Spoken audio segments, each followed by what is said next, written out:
25 years ago, this was the starting line for Canada's Terry Fox. The shallows of the Atlantic at St. John's, Newfoundland.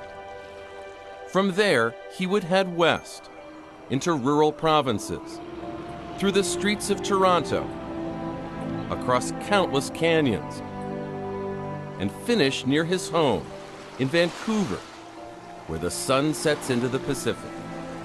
If I don't make it, nobody would make it. Maybe I won't make it, but if it's up to me, I think I can do it. Terry Fox was an 18-year-old from British Columbia when he was diagnosed with bone cancer in his right knee. Amputation and chemotherapy left him with an artificial leg and memories of those still in the cancer ward. Kids my age and younger, and you just can't leave something like that and try and forget it, and I couldn't anyway. I had to try and do something about it. And so he did.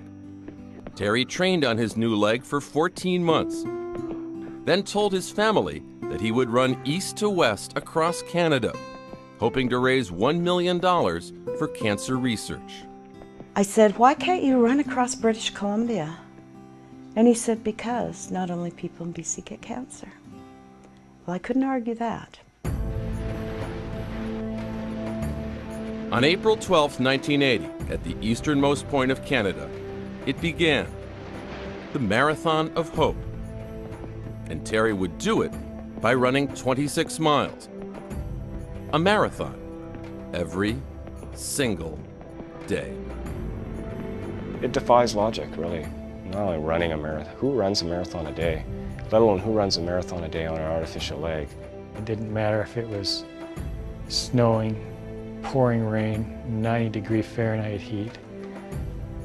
He had to do that marathon every day.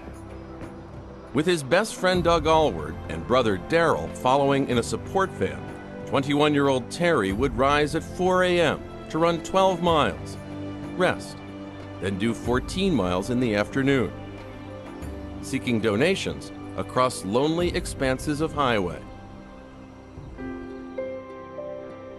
At first, few knew of him, and donations were spotty. Terry kept running. 2 months into the Marathon of Hope, Terry entered the province of Ontario and was invited to kick off a CFL game. We came up out of the arena, and I've been thinking to myself, wouldn't it be nice if people knew who he was?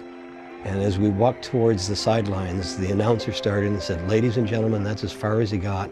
And the place went crazy.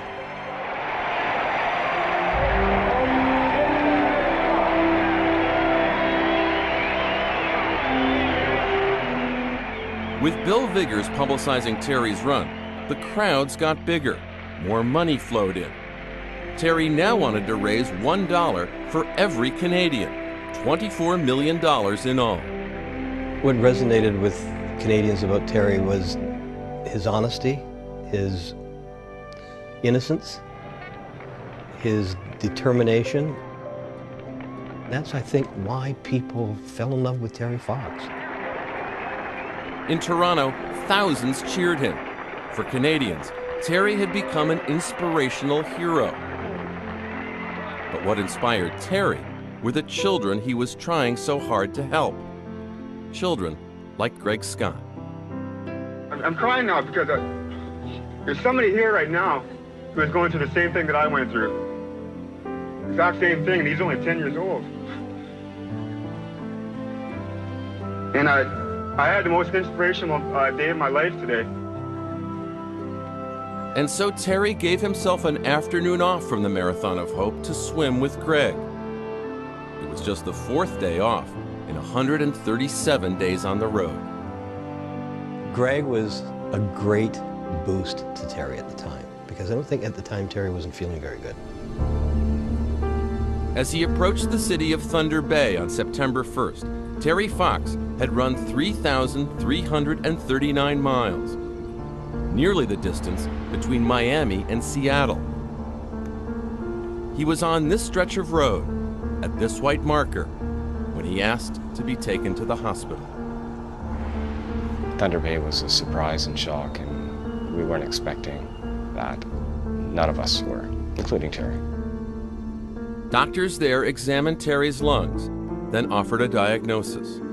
The cancer had returned. He had a tumor the size of a lemon and a tumor the size of a golf ball on both sides of in both his lungs. And that's what he ran 26 miles with the day before and the day before and the day before. From a stretcher, Terry shared the news of his diagnosis. The cancer had spread, and now I've got cancer in my lungs. And we got to go home and try and do some more treatment. But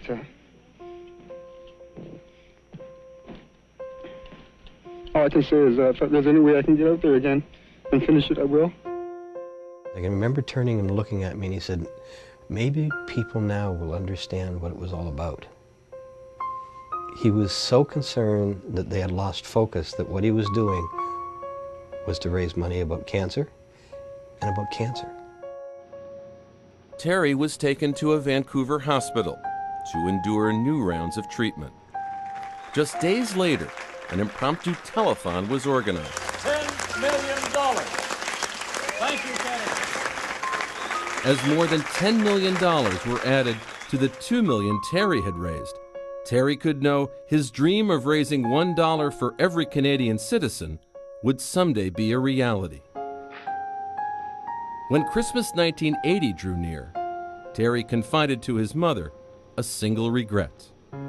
He said, you know, I've raised millions of dollars, and I haven't got $1 to buy my family a Christmas present. And that was really tough. So his older brother lent him some money, and Terry bought his mother a gift, this pink wastepaper basket. It would be their last Christmas together. Terry was ready to die. He knew he was dying, and he knew he wasn't going to make it, and there wasn't any sense fighting anymore. Terry Fox died on June 28, 1981. He was 22 years old. He died surrounded by love, the love of his family, all of whom were with him, and the love and prayers of the entire nation. The entire nation of Canada has never forgotten Terry Fox. In Thunder Bay, this statue remembers Terry in full stride, head up, facing the west, running home. You know, he said before he started the Marathon of Hope, he said, I want to try the impossible to show that it can be done. And in my mind, that's exactly what he did. Terry even wrote in his journal, if I die, at least I'll die happy doing what I wanted to do in life. And I think he did that.